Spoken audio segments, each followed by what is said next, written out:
So today we are here to do the book launch of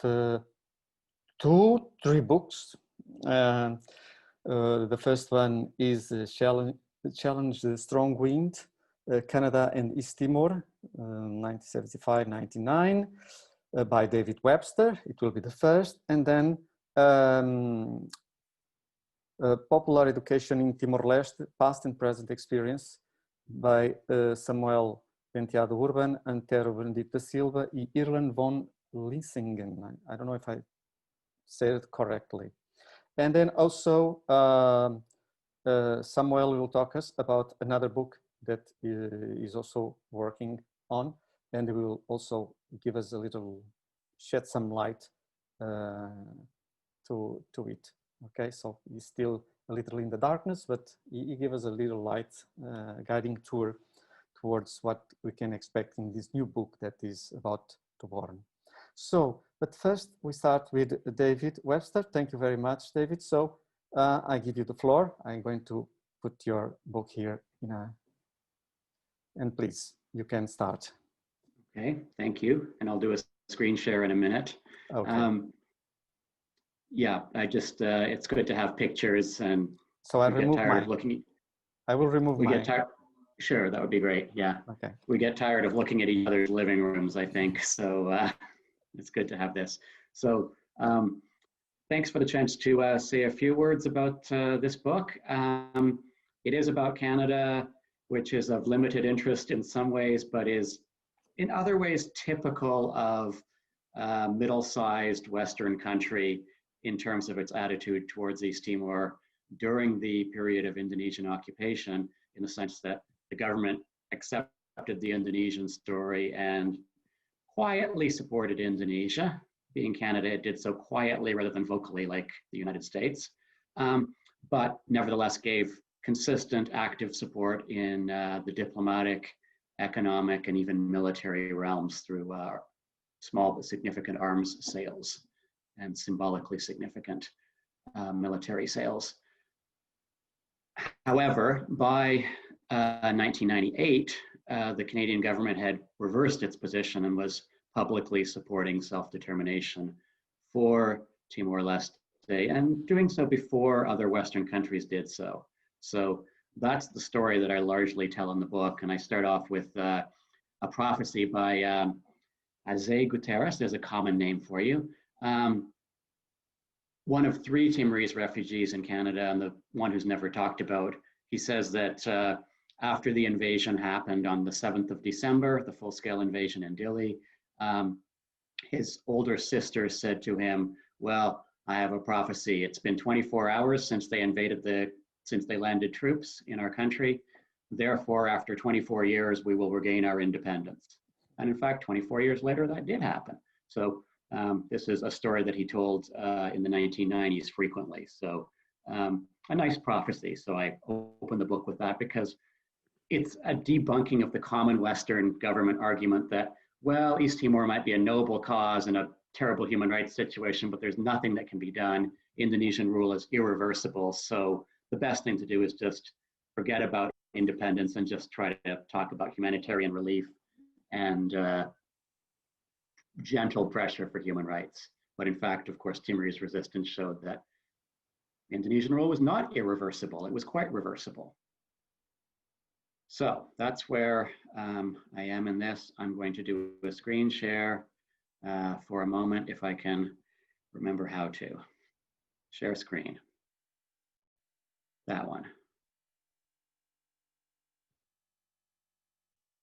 All right.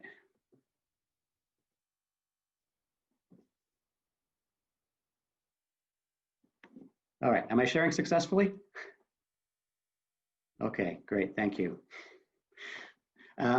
So this is basically the publisher's blurb, because this is a book about the Canadian government's policy, which was by and large for most of the period support for Indonesia, but also about the work of Canadian solidarity groups, members of Canadian civil society movements, who made the opposite argument, who promoted the opposite narrative. Instead of promoting a narrative of Indonesian rule as irreversible, they promoted one about hope. Independence is possible. In fact, Indonesian rule is only seen as irreversible because major governments, such as our own, are supporting it. So that's the argument that basically is given in the book. Since today's Solidarity Day, I'm not going to spend much time talking about the government because it's a familiar story of, by and large, government support for Indonesian rule, even while whispering the words human rights quietly from time to time. But I do want to mention the solidarity groups, since that's what we had a big panel on, many of us today. Groups that worked for Timorese human rights and/or self-determination include Oxfam Canada, which supported humanitarian relief efforts and began to lobby the Canadian government as early as 1975 for ending its consent to Indonesian rule. And they did so in part because their development strategies, the type of economic development they wished to support, was seen as being in line with the type of economic development that the short-lived Rezisténsia government of 1975 was promoting. In the 1980s, you see a group called the Indonesia East Timor program formed in Ottawa and campaigning as part of the movement against Canadian support for American imperialism, as they said. So it would fit right in with campaigning for an end to American efforts to overthrow the Sandinista government of Nicaragua, for instance. So they promoted a critique of Canadian foreign policy as an imperialist foreign policy. So this is a group located politically on the left, although not associated with the Communist Party as groups in Australia were. Later on, you have very closely linked with Amnesty International, the formation of a Nova Scotia East Timor group on the east coast of Canada. It forms in 1985, around the 10th anniversary of Indonesian rule, but also around the beginnings of a project by Dalhousie University in Halifax to provide economic aid to Indonesia, and they opposed that on human rights grounds. So this is a group of much more human rights oriented people, but also people trying to make sure that Canadian institutions such as their university do not lend concrete support to the Indonesian regime.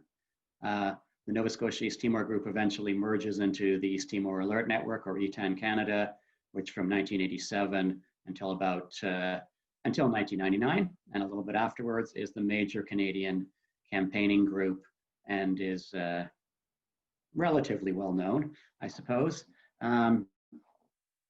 and which initially promoted images of Timorese indigenous cultures and then later tried to use positive imagery of resistance, as I spoke about yesterday, to try to promote East Timor as a people and a country worth supporting in the Canadian imagination, and did so with a fair degree of success, because this is the group that consistently annoys the Canadian government into finally changing their policy. And they have lines like, "We have to do something, if only to get ETAN off our backs," in the government records, showing that there is impact from solidarity groups on the Canadian government. When Canada offers in 1997 to mediate between the Indonesian government and Timorese resistance forces, the Indonesian Foreign Minister Ali Alatas says, "No, I can't trust Canada. You are home to the most ferociously anti-Indonesian groups in the world, and therefore we cannot trust your government to be independent of its solidarity movement," which is another sign of the solidarity movement having some influence, I would say. You also have the Canada-Asia Working Group of the Canadian churches, very active, a co-founder of ETAN, amongst other things, but very active in its own right in promoting a Christian-based response to Indonesian presence in East Timor.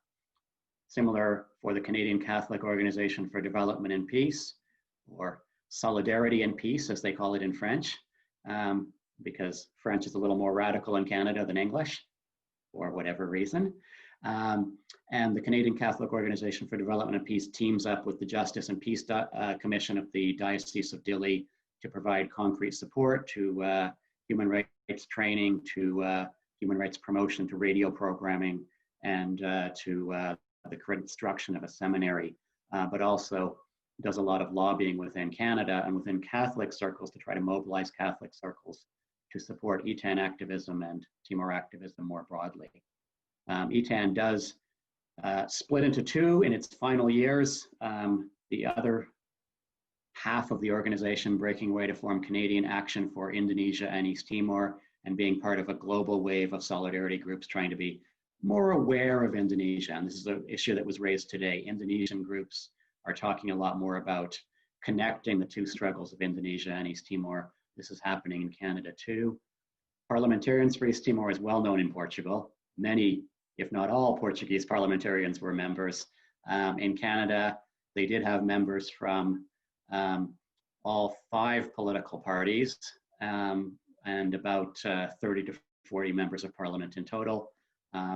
And that group also played an active role, and towards its final years, the International Parliamentarians for East Timor Secretariat was based in Ottawa, run by Sharon Scarf. Kairos finally is a coalition of Canadian churches, which amongst its many campaigns, campaigned very hard after the demise of ETAN and Canadian Action for Indonesia and East Timor, which both fold up their operations in 2000 once it's clear that independence is coming, and mission accomplished, I think they said. So many activists in the group remain active, but not as an established group. Kairos remains the Canadian organization working with other groups internationally to try to promote the idea of a war crimes tribunal for what happened during Indonesian rule in East Timor. So this is sort of a map of the Canadian solidarity groups. I talk mostly about ETAN, but all of these groups are covered in the book as well. So that's basically what I have to say about that, except I should show some pictures because I like doing that. So we recently published an e-dossier of visual imagery of Canadian activism for East Timor. These are some of the images from the early years promoting the Nova Scotia East Timor group. Candle is the magazine of Amnesty International Canada. This is a photograph by Elaine Briere, the Canadian photographer. The visit of Monsignor Martinho de Costa Lopez to Canada in 1983 was very important in the beginnings of some solidarity activism. And it was initially carried in Catholic circles. And this being Canada, there are many Portuguese speakers in Canada, many Portuguese migrants, and that was an initial very important factor. These are early leaflets from the different organizations. We have James Dunn visiting Canada with another Jose Guterres, not the same one I mentioned earlier, and other solidarity movement publications. We have visits to Canada by people like Agio Pereira. We have the presence of refugees like Belegalios, Abe Barreto, Suarez. During the 1990s, there are significant campaigns in Canada for Canadian companies should not invest in Indonesia. The big Canadian companies are Inco, mining company. Used to be a Canadian company, it's Brazilian owned now, which is a nice turnaround. There used to be lots of Canadian companies owning too much in Brazil, and now there's lots of Brazilian companies owning things in Canada, so it's only fair. But there was a big campaign about Inco, a big campaign about Bata shoes, and efforts to mobilize support from the Canadian trade unions. This is Belegalios with the head of the Canadian Labour Congress, Bob White, getting their support, and campaigns for universities to divest from Indonesia, stop delivering aid to Indonesia over the years. So a lot of things going on. I just end with these images to show some signs of continued connection. The 2 refugees from Timor-Leste who campaigned in Canada, Belegalios and Abe Barreto Suarez, holding the ETAN Canada Order of East Timor, Kairos campaigning documents, Jess Augustine of Development and Peace with Bishop Bello during one of his secondments to Timor. Raibia is agricultural support NGO in Timor-Leste today, which was initially founded as USC, Unitarian Services of Canada, branch plant in Timor-Leste, and is now a standalone organization. So I have a piece I've published elsewhere about Raibia work, but it's an interesting effort to preserve traditional seeds and wild crops that people used during the occupation period to live off if they were not living under Indonesian control. So that's a quick overview of some of the solidarity movement work. and some of the stuff that's covered in the book. And with that, I stop sharing slides and have spoken, I'm sure, long enough about this book already. So it's available, and lots of those photos are available elsewhere. So if you want to look at any of those pictures, I'll post the link into the chat box so you can follow the link. Oh, I've just posted it twice. It's that good. Yes. Okay, and that's all I have to say. Okay, thank you very much. So I would like now to know if there is any question that any of you would like to do to David, please. Yes, I will have it is a side comment on David's book, actually. Okay. First of all, congratulations. The book looks very, very interesting. I'm gonna order it. Is it in paperback already? It's in paperback as of this month, so it's the perfect time. Yeah. It's the perfect time. If Okay, anyone wants to buy it, I can arrange a 20% discount code for you. So just let me know. I definitely am on to buy the book. I may have a copy bought for the university, but I will actually want. Yes, it's paperback and ebook, so that's much more affordable than the outrageously overpriced hardcover. I'm too old-fashioned for ebooks. I'm too old-fashioned for ebooks. Sorry. Yeah, me too. I'll probably die without converting to ebooks. I never think so. No, the point I want to bring back something which was discussed with regards to Peter Job's paper this morning. It's the apparently in Australia there was a part of the movement which was associated with the Communist Party. That does not seem to me to be a very general rule of things. The communist parties were, for most of the time, aligned with the interests of the Soviet Union. And the Soviet Union was not very active, to say the least, in supporting Timor-Leste. As you know, Moscow... I should interrupt, I'm sorry, but I'm seeing a remaining meeting time ticker. I don't know if that means we're about to get cut off after 40 minutes. Yes, I saw it. I'm trying to solve the issue. Okay. I was already almost waiting because of something. This before, right? So. Yeah. Okay, fine. But keep going on, keep going on. I won't take the 9 minutes. I won't take the 9 remaining minutes. So, as you know, for instance, the Fretilin delegation tried various times to have an invitation to Moscow. They tried it when they were in Havana. They were received by the Cubans, which gave no money, but received them. They were received in Beijing, and they got $150,000, and that was solidarity of China for East Timor, the material solidarity of China for East Timor. But Moscow did never accept to receive a delegation of Fretilin. So, on the other hand, it is known that after the big shock of 1965-66, with the killings, the mass killings of communists in Indonesia, which is still a very blurred event because the Communist Party of Indonesia was more aligned with China than with Moscow. But anyway, the Soviet Union was very interested in very major commercial deals with Indonesia, and they were not stirring the waters. They were not stirring the waters in East Timor at all. They were concentrated on keeping their gains in Indochina, in Vietnam, Cambodia, Laos, that they fell in 75, and their major concern was to consolidate things there, not to have another Cuba in Southeast Asia. So it is not at all surprising.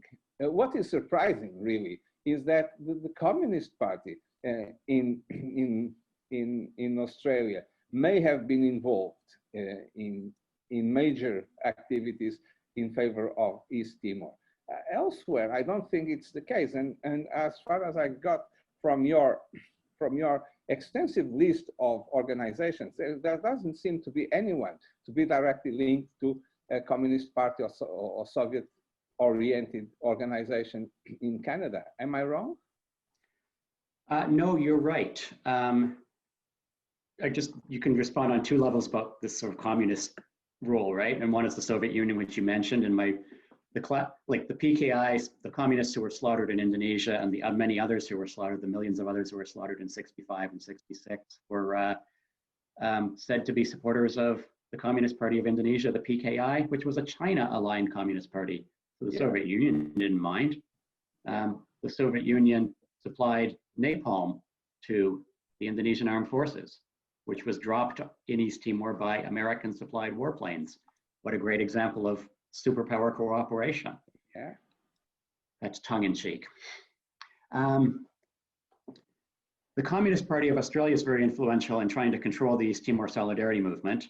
There were a few communists in the East Timor Alert Network, a few members of the Communist Party, but they were not members of the Communist Party of Canada. They were members of the Communist Party of Portugal. So I think of people in the Toronto East Timor Alert Network Portuguese-speaking committee, people like Mario Lebre and so on, who were, they were communists. They're Portuguese communists, and maybe the Portuguese Communist Party's support for East Timor independence had some influence there. But apart from that, when I mentioned Indonesia East Timor program as a leftist organization, they were communists, they were anarchists by and large. So you've got support from the Social Democratic Party of Canada, the NDP, in the early years, and from all members of all parties in later years, not the government until the very end. The communist influence on the movement seems to be early. It seems to be a 1970s thing, and it seems to be bigger in Australia than anywhere else. Yeah. And I think the lack of this factional split on ideological lines of communists versus liberals that they had in Australia is significant in seeing solidarity movements in other countries being more unified, right? Yeah. And not. But the very much Australian. That is a very much Australian feature, not something which. But to be more courteous to Australia's movement, the Australian movement had a lot more people in it than the movement in Canada or the United States or Britain. The British Communist Party was active in the British Coalition for East Timor very early. But this may have more to do with Carmel Budiarjo than anybody else. Okay. That's it. I didn't manage to make any kind of magic here. You're just giving us 1 minute extensions at a time. Yes, but if it goes down, don't worry, go back to the room. We will start again, okay? Unfortunately, I don't know what's going on. It is my personal room that is doing this, and it should not do this. I don't know why. But, well, it's a time clock. It tells us we should finish and then start again. Nevertheless, we can still talk. Anyone has a question to David? Marisa? Can I? Well, I'm just, congratulations for the book. I'm also interested in reading it, as I mentioned before.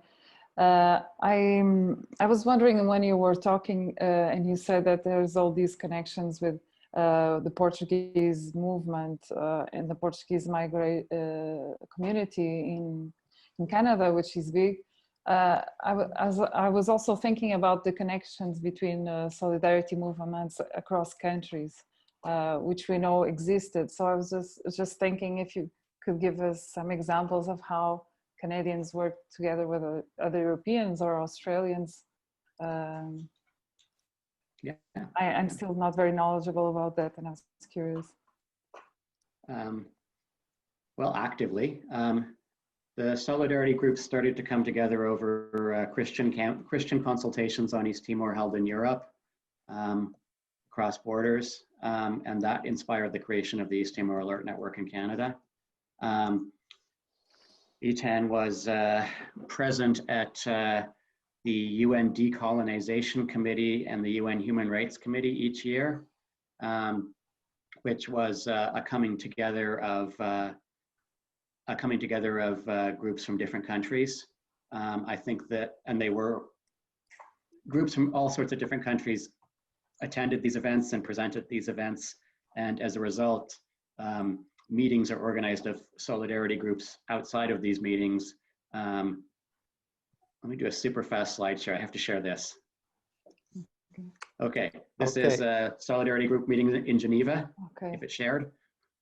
Less than 1 minute left. No, but we will change. You go please again to the room and you enter again, okay? As soon as it goes down.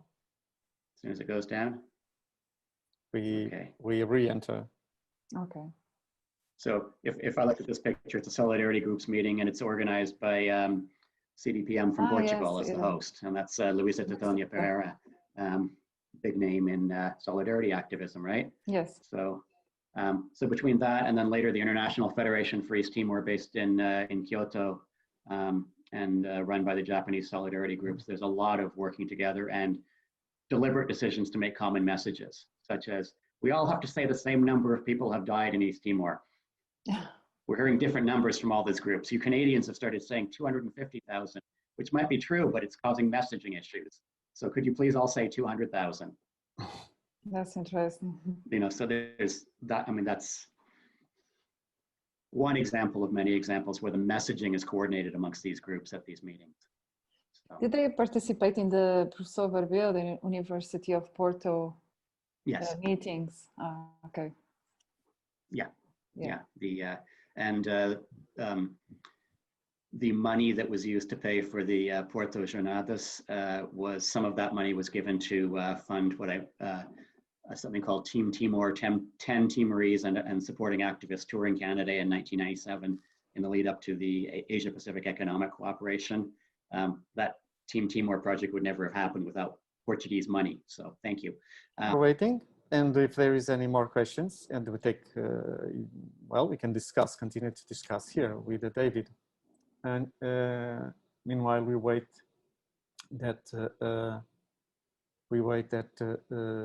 Samuel may join us. David, I wanted to ask while we're waiting, if in the material that you mentioned in solidarity movements in Canada, if you found anything that connects also with movements, the liberation movements in Africa, if there is any connection while I'm at... no, not a direct connection because the timing isn't right for that. Yeah. So you can't switch from campaigning for Mozambique and Angola and in the early 70s into campaigning for Timor in the late 70s because it's a different there's nobody time. except Oxfam doing it. So the Toronto committees for there's a series of committees for the liberation of Portugal's African colonies in Canada. And that's interesting. they transform themselves into committees for the liberation of South Africa. Because I was going to ask if they sometimes switch it to the, liberation of Timor. In Australia, it happened. So that people that were fighting anti-apartheid, doing anti-apartheid, were turned to East Timor campaigning. That's why I was asking. There's an effort. There's an effort to emulate the anti-apartheid movement, but it's. I think you might find similar answers to Australia on that question when you post them for Canada. The apartheid grabs people's minds more actively. So yes, it was a bigger concern. It's I mean, it's only when you get a team like 3 Timorese arriving in Canada, and that's all the early 1990s, that it starts to become more of a larger movement. And honestly, in Toronto and Montreal in particular, it is because part of it's done in not in English but in Portuguese, and that appeals to people. So you have parish priests in Toronto saying, "Okay, come for mass. This is going to be a special mass for Timor-Leste," and during the mass, saying, "Okay, now we're all going to go out and protest in the streets and then return for communion instead of my homily." I'm like, okay, that's a cool priest, right? So That's interesting. That's the I have to interesting give you part of the I have to story give that you people back don't for know your in Cinderella Portugal. nutshell story. Yeah, I don't think we are so much aware of that unless you were in the solidarity movements very strongly. I don't think we are so aware of that in Portugal, of that connection in Canada. Yeah, well, it's not a huge one, but it was something. Yeah. Agora, o David Webster, penso que terminou a sua apresentação, já tivemos a oportunidade de falar aqui um pouco exatamente sobre o livro dele, e agora íamos falar então do teu, está bem? Os teus, se quisermos dizer, não é? Tá bem. Eu vou pôr também lá a imagem, estou a aceder para colocar a imagem também. Pronto, David está de volta. David, come back.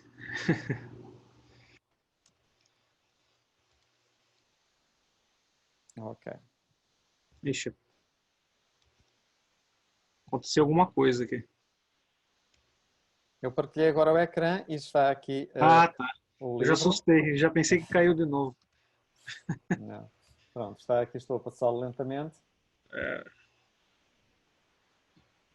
E pô, força, Samuel. Tá bem. So I present about this book in English because the book is in English language, and the name of the book is Popular Education in Timor-Leste, Past and Present Experiences. We have an honor to have a preface made by the Bishop Belo, Dom Carlos Felipe Ximenes Belo. And this book, the objective was to join the texts and the studies and the researches about the popular education in Timor-Leste. So the first chapter is Literacy Model of Mulberry Pedagogy, by Antero Benedito da Silva. Ao meu ver, o maior intelectual timorense, the most important researcher in popular education in Timor-Leste. National Liberation and Freedom Pedagogy in East Timor, by me and by Irlan von Linsingen. The Fretilin Literacy Manual 1974 and 75, and exploration of early nationalist themes by Michael Leach. Learning from our past to craft good educational policies today, from Pamela Sexton and Adilsonio da Costa Jr. from Laura Muto NGO. The text of Bobby Balton, East Timor's National Literacy Campaign and the Struggle for a Post-Conflict Democracy. The Elsa Araújo Pinto have contributed with us, with a text, an analysis of the effects of empowerment and participation in community development. And the last one is my text with Professor Antero Benedito da Silva and Irlan von Linsingen, the Fully Daidais Lulu Institute of Economics, Popular Education and Peasant Struggle.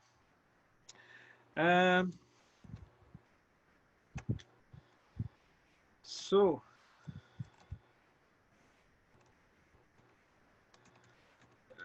this book the main subject is popular education. Yeah, and this education, which had a main objective, the awareness of the Mulberry people, manifested above all through the fight against illiteracy, in the training of teachers and paramedics, and the knowledge of their territory during the struggle carried out on the guerrilla war.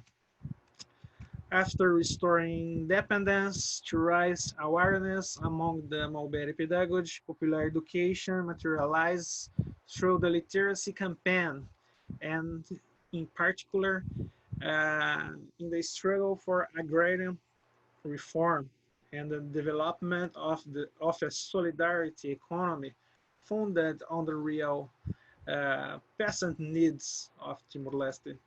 Thus, this book arose from the need to gather researches and essays on popular education in Timor-Leste, aiming to externalize experiences related to popular education, as well as to contribute to the development of an awareness education and Timor-Leste, in Timor-Leste. In sense, in this literacy model of Mulberry pedagogy, Antero Benedito da Silva presents the literacy process called Pedagogy Mulberry, Pedagogia Mulberry, carried out since 1970 in Timor-Leste.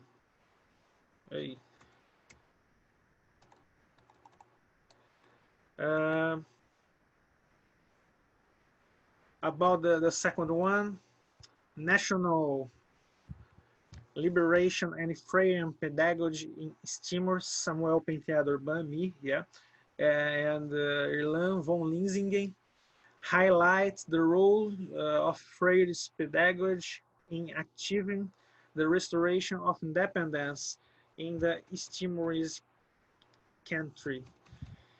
In the Friendly Literacy Manual 1974 and 75, an exploration of early nationalist stems, Michael Leach discusses the manual used with popular education held between 1974 and 1975.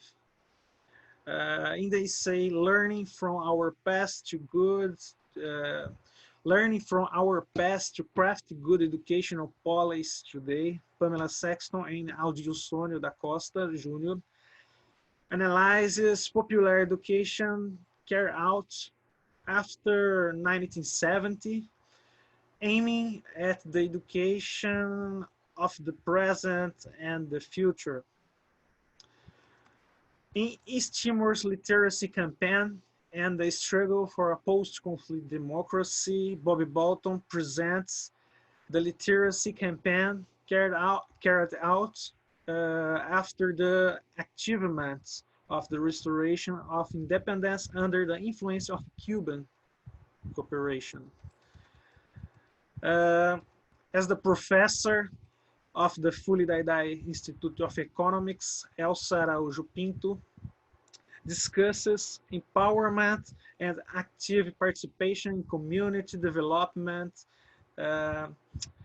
in an analysis of the effects of empowerment and participation in community development, carrying out a study on countries like Kenya, Indonesia, and Timor-Leste without ignoring the popular education. Finally, in the Fulidaidai Lulu Institute of Economics, Popular Education and Peasant Struggles, Samuel Penteado Irlan, Antero Benedito da Silva, and Irlan von Linsingen present the formation of the school as part of an epistemological resistance linked to the real needs of peasant struggle in Timor-Leste, related with popular knowledge, and modern science knowledge. Yeah, for this we say epistemological because we use we have used Boaventura de Souza Santos and to understand this process. Yeah, I think about the authors. Yeah, Bobby Bolton, I think you know, is a professor there in New England University. Michael Leach, yeah. Elsa Araújo Pinto, she's teacher there in Instituto de Economia Fully Daidais Lulu. Professor Antero Benedito da Silva is professor there in UNTL. I am professor in State University of Rio Grande do Norte here in Brazil, and Professor Irlan is professor there in Federal University of Santa Catarina. Adilsonio da Costa Jr. and Pamela Sexton, they are researchers. They are research. Yeah, Pamela Sexton too. Yeah, in Laura Muto NGO. So I think I just would like to make a small presentation about the book, and the book is free. Yeah, the publisher is from the university that I work there in Brazil, so the book is free for everyone.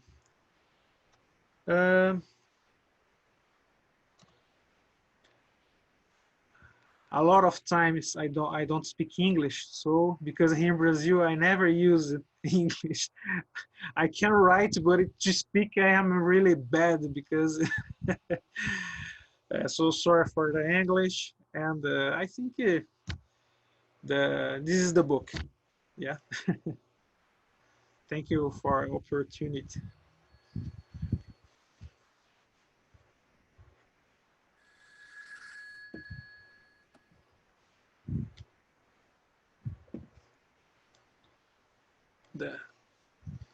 The microphone.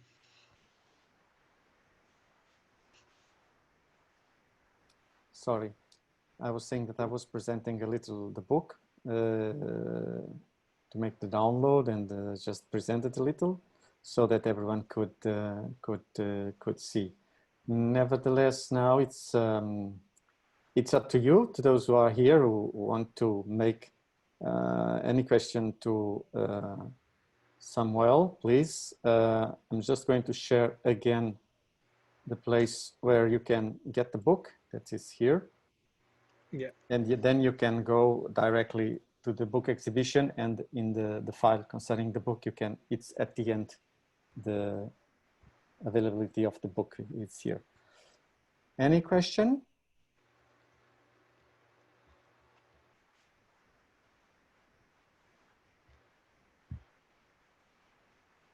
Há alguma questão que queiram colocar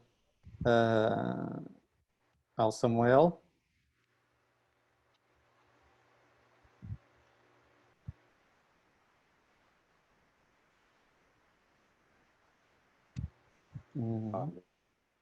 The idea is Marisa? Sorry. Yeah. Desculpa. Marisa, sim, a Marisa ia colocar uma questão. Perfect. Enfim, parabéns pelo livro. Não é assim uma pergunta muito específica, mas em geral eu vejo pelos vários temas que também se tenta refletir sobre o papel da educação popular na história, na própria história de Timor, mas também atualmente em várias áreas, não é? Queria perguntar, não sei se no livro é abordado, esta experiência de educação popular que fala principalmente o professor Antero, como é que ela se reflete, se pensas que ela se reflete ou tem alguma influência atualmente na forma como a educação, não necessariamente a educação formal, mas a educação popular é feita nos dias de hoje em várias áreas de Timor. Eu vejo que tens a Pamela Sexton, por exemplo, que trabalhou no currículo e no Ministério da Educação.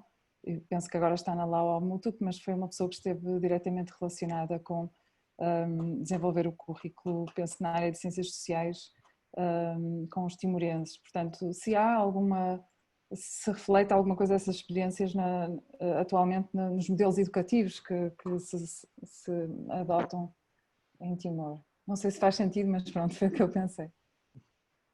Não, eu entendi. Então, Marisa, eu vou ser bem sincero, assim, né?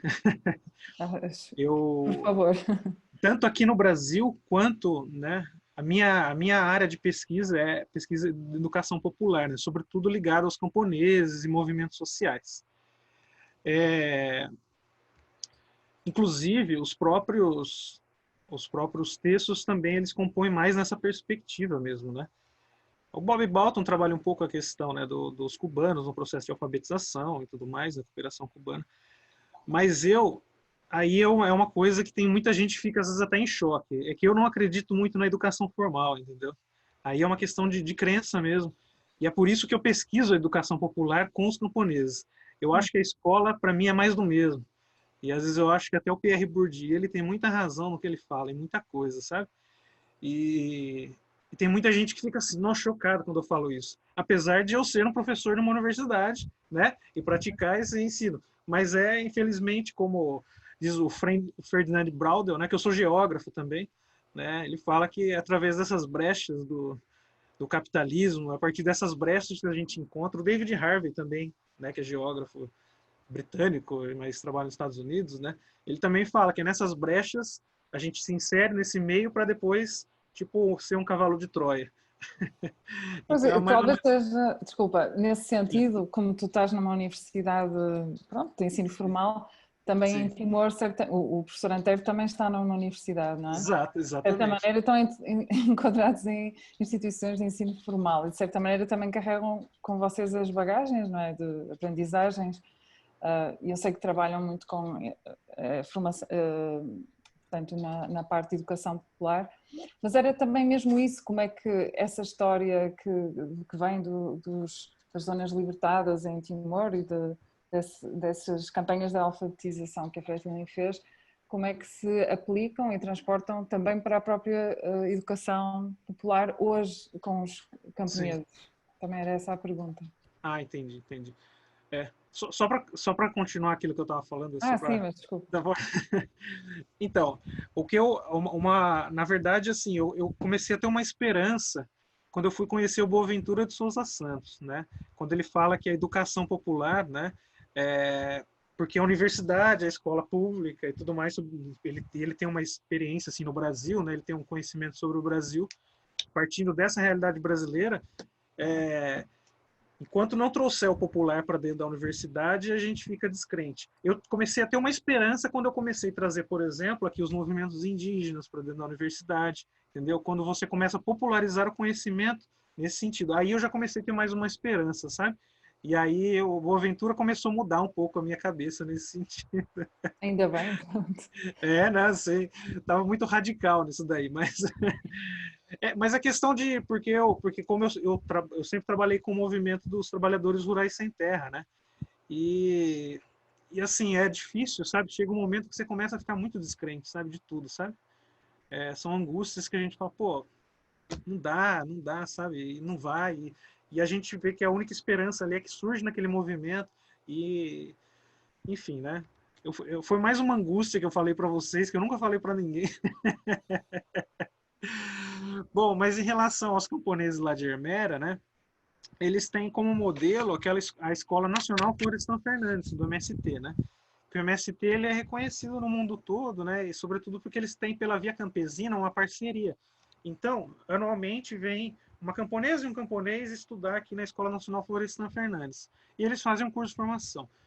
Então, com essa experiência, eles tiveram a ideia, né? Junto com a formação da UNAER, lá em 2010, da União dos Agricultores de Ermera, principal movimento social do campo de Timor-Leste, e E aí eu falo principal porque, né, tem muitos movimentos no Timor que são organizados por ONGs, né, e aí não são puros, não é ser puro, entendeu? Mas é questão de quem que organizou aquilo lá, tá entendendo? Né, eu acredito no movimento social que é organizado pelo movimento social, pelos sujeitos, próprios sujeitos, né? E a gente ali no Timor, a gente tem também né, alguns que são meio suspeitos ali, né? A gente não sabe os objetivos, sobretudo porque a gente tem a USAID lá e eu não confio, né? A gente sabe. Tudo que eles fizeram aqui no Brasil também vem fazendo, então não dá para confiar. Mas só para interromper, em Timor também há muito aquela questão de como é que se dizia, dormir com o inimigo, portanto já vem da resistência. Duplos papéis, a sobrevivência. Não, é só uma parte. Sim, Mas então, acontece. E essa sua pergunta, Marisa, em relação também. Então, daí lá eles trabalham, né? Eles tiveram essa formação dessa escola. O currículo foi construído, foi um longo processo, né, de construção, porque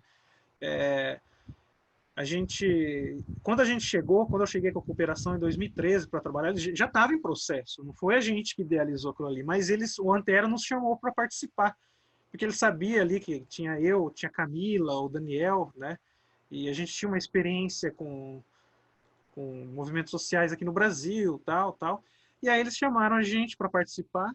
E aí depois o Daniel e a Camila foram embora, tal, e eu assumi a responsabilidade de ficar em 2014 integralmente ali.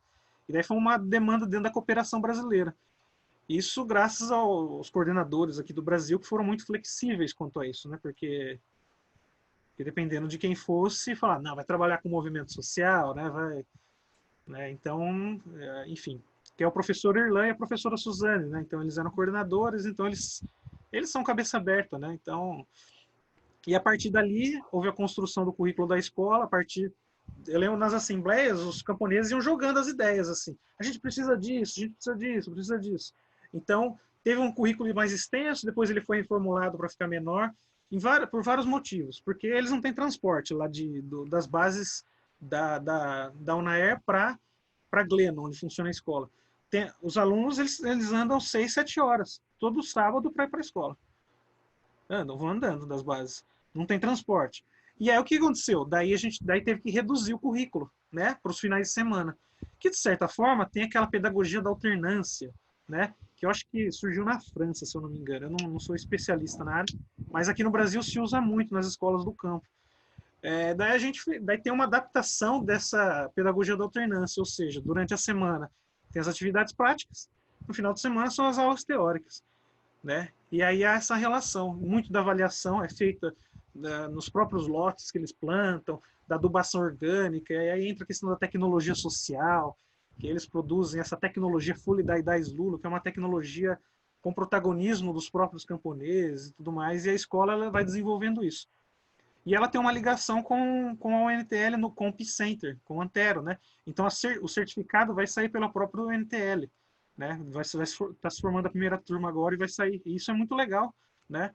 E lembra muito o que se tem aqui no Brasil, nas universidades federais, no governo Lula, Dilma, mas no governo Lula, né? Que foi quando começou, tinha um programa chamado Pronera. E esse programa, ele trazia esses movimentos.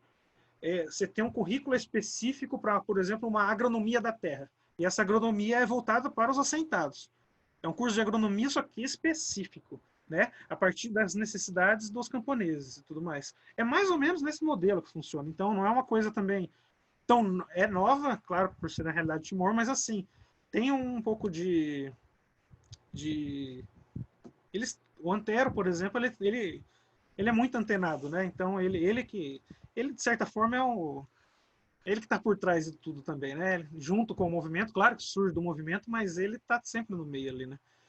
E aí, em relação a essa questão da educação formal, eu gostaria de me adentrar isso.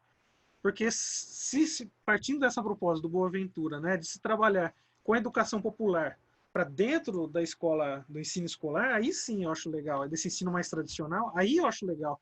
Aí eu volto a acreditar na escola pública, na escola, entende? E quem sabe eu não posso tentar fazer. O problema é que eu não estou podendo voltar para o Timor agora, né? O Brasil, ninguém mais quer aceitar brasileiro, né? A gente Nem virou. tu, nem ninguém. Acho que não há mais ninguém que possa mais entrar. brasileiro, né? O brasileiro virou pária mundial, vira Mas olha que não entram, nem os timorenses que estavam a estudar em Portugal podiam voltar, só agora que puderam voltar. Há um avião, um único avião que vai partir a 20 de setembro. Portanto, é uma ilha que está, quer dizer, é uma meia ilha que está isolada, não é? Nenhum de nós pode ir. Serve de conforto. Sim. Não, mas eu digo brasileiro que a gente não está podendo para nenhum lugar, na verdade, né? Porque ninguém mais quer a gente. A gente virou os contaminados com o nosso governo fascista aqui. Então, Pois, é enfim. verdade. Mas assim, eu não, que nem, deixa eu reconstruir então minha ideia, né? Eu não acredito nessa escola que reproduz, né? Por exemplo, a escola pública no Brasil, ela vai reproduzindo o sistema e vai sempre reproduzindo a mesma coisa, né? Por mais que tenha os avanços, né? A gente luta pela escola pública, obviamente, né? Para que todos tenham acesso, sim. Mas essa escola pública que eu vejo aqui no Brasil, por exemplo, ela fica reproduzindo sempre a mesma coisa. E você sempre tem até músicas de bandas de rock dos anos 80 aqui do Brasil que falavam dessa questão. Legião Urbana, não sei se já ouviram falar, do Renato Russo, ele falava dessa questão, tal. Geração Coca-Cola, ele falava, né, que a escola serve só para isso. E é mais ou menos essa perspectiva. Não é uma coisa nova também. Eu não sou o único a pensar desse jeito. Mas se você trouxer o popular para dentro aí, eu acho que daí a gente pode, se a gente puder trabalhar com esse processo de conscientização, mas trazer e fazer esse diálogo dos saberes mesmo, e aí eu acho que a gente pode ter uma luz no fim do túnel, né? É que o Brasil. É que eu tô jogando minhas angústias, gente. É que o Brasil tá difícil, viu, gente? E aí eu soltei os cachorros aqui, desculpa. Acho que o mundo todo está difícil. Acho que não há muitos sítios que possam estar a dizer que está fácil. Mas sim, compreendo. Obrigada pela explicação. Desculpa se eu não. Se eu não eu Não, respondi. foi. Sim, respondeste. Obrigada. De nada, que agradeço, que é isso. O microfone está desligado.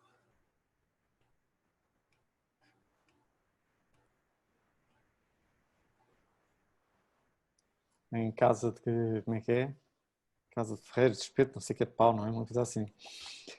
Desculpem, eu estava a dizer que é que eu estava um bocado focado ali naquele livro, que é o segundo livro que tinhas aqui para apresentar e que não vai ser apresentado, porque estava-te a ouvir e estava a pensar, portanto, que aquele livro, de certa maneira, afunila um pouco para a experiência, uma experiência mesmo radicalizada no território timorense, daquilo que eu percebi, não é pelo título só, e pensei que, pronto, esse especificamente é um livro já que vai ser, portanto, aqui para fazer um pouco de transição também e ampliar um pouco a discussão, porque no fim é este aqui, não é?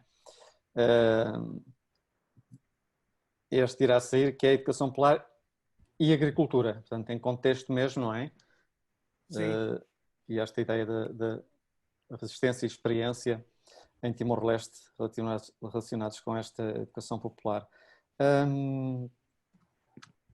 Não sei se mais alguém quer fazer alguma questão ao Samuel.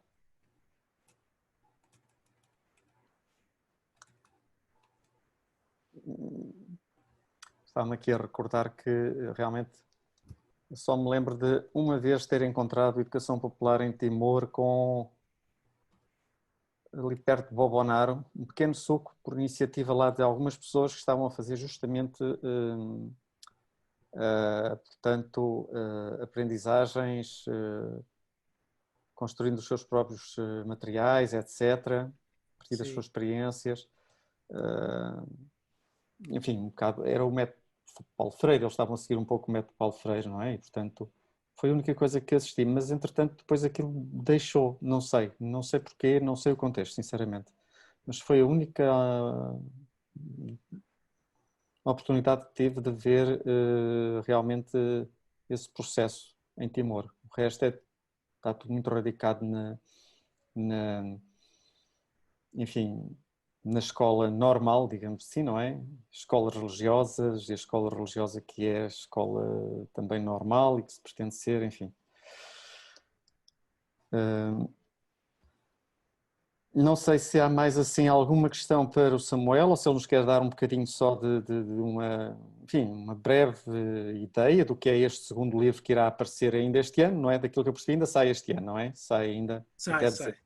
Eu espero que sim. E Espero que este saia. integralmente em tétum, portanto que também não é muito comum, não é? Mas este está integralmente em tétum, não é? Sim. Então, ele é mais específico ainda que o outro, né? Porque ele fala Rezisténsia na Esperiénsia Sira em Timor-Leste. Desculpa, peraí. Até anotei aqui. Está ali na partilha, está na partilha. Educação popular na Tá. agricultura, resistência... Educação popular no Agricultura, Rezisténcia na Experiência Sira em Timor-Leste. Então, eu estou organizando ele com o professor Antero também e com o professor Vicente Paulino. E a gente tem o prefácio também, que ele foi feito pelo Dom Carlos Felipe Ximenes Belo. Aí a gente tem um capítulo que chama Pedagogia Ucunracican, Mata Dalan organiza a comunidade, que é do professor Antero. Escola Popular Fulidardais Lulo, também do professor Antero. Tecnologia, Economia no Desenvolvimento, Reflexão Ida Conabá Instituto Economia Fulidardais Lulo. Importância Viveiro para a Comunidade, Conservação, o Ematan e a Comunidade.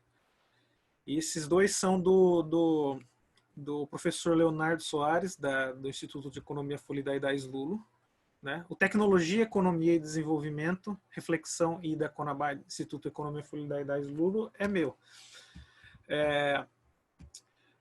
Esse Importância Viveiro para a Comunidade, Conservação e Mata em a Comunidade é do professor Léo Soares, né? Leonardo Soares, que é professor no Instituto de Economia Fulidardais Lulo, um dos idealizadores também da escola, e do presidente da União dos Agricultores de Ermera, né? Então a gente tentou trazer, né, eles mesmos para escreverem, né, o livro, né, que isso que é importante também a gente trazer. Então por isso que a gente pensa. Depois tem um outro aqui, ó, Saga Tinan Hatnulo contra o Obscurantismo, Pedagogia de Malbere da Educação Timoriana. Esse é do Antero. Bom, e a gente fez o quê? A gente decidiu organizar isso porque foi em 2017, quando eu estava no Timor, né? O objetivo foi o mesmo do outro, né? E como eu tinha uma ligação com o pessoal da Laura Muto, a gente estava discutindo um tempo atrás sobre a importância, né, de se produzir mesmo na língua tétum, né? Para que seja bem acessível, né? Porque a gente sabe que a língua inglesa e mesmo a língua portuguesa, ela tem, né, algumas dificuldades lá no Timor, né? A gente não, sobretudo que nem lá no Instituto de Economia Fulidardais Lula, eu não usava o português, né? Eu usava o tétum, porque senão não rolava, entendeu? Não ia dar certo, né? Tanto que minha pesquisa, desde o mestrado, ela foi feita no mestrado, no doutorado, foi feita na língua tétum, né? Claro, na hora de escrever, eu escrevi em língua portuguesa porque, né, as próprias entrevistas foram feitas na língua tétum e tal. E a gente estava discutindo de trazer de fazer nas 3 línguas, né? Então a gente tem esse inglês, a gente vai ter esse na língua tétum, e depois a gente vai, pro ano que vem, a gente está planejando na língua portuguesa, né? E aí a gente está pensando, a ideia é fazer pela editora do MST, aqui, dos movimentos sociais, chama Expressão Popular. É uma editora muito grande, inclusive, aqui, e roda nas livrarias e tudo mais. Só que tem a limitação que daí não é gratuito, né? A gente fica nessa. Se a gente fizer pela universidade aqui, a gente consegue fazer gratuito, mas se for pela editora, por mais que seja do movimento social, ela é comercial, né? Então acaba... Então a ideia é reunir também esses estudos, essas experiências na área da educação popular nas várias línguas, né? Inglês, o primeiro que saiu, depois vai sair em tétum e depois vai sair em língua portuguesa. Acho que vocês sabem, eu sou novo assim nessa área, assim. Eu entrei recentemente na universidade aqui, eu passei no concurso aqui no Brasil. Então eu estou iniciando minha carreira, vamos dizer, né? Então, enfim. Acho que é isso, basicamente é isso sobre o livro. Desculpa se eu não respondi alguma coisa ou tal. Desculpa pelo inglês também. O microfone está... We have been talking here in Portuguese, but please, David, Susanna, if you have also any question that you want to make, or anyone else has a question to Samuel, we are getting to the time we have established to these presentations, to these book presentations, and I think we managed to do it in spite of the problems. And particularly in Samuel's case, it is interesting to see the link between the two books, the one that has been published in English and the other one that will be delivered until the end of the year. It will be released until the end of the year, and in Tetum. That's very interesting. Alguma questão? Any question?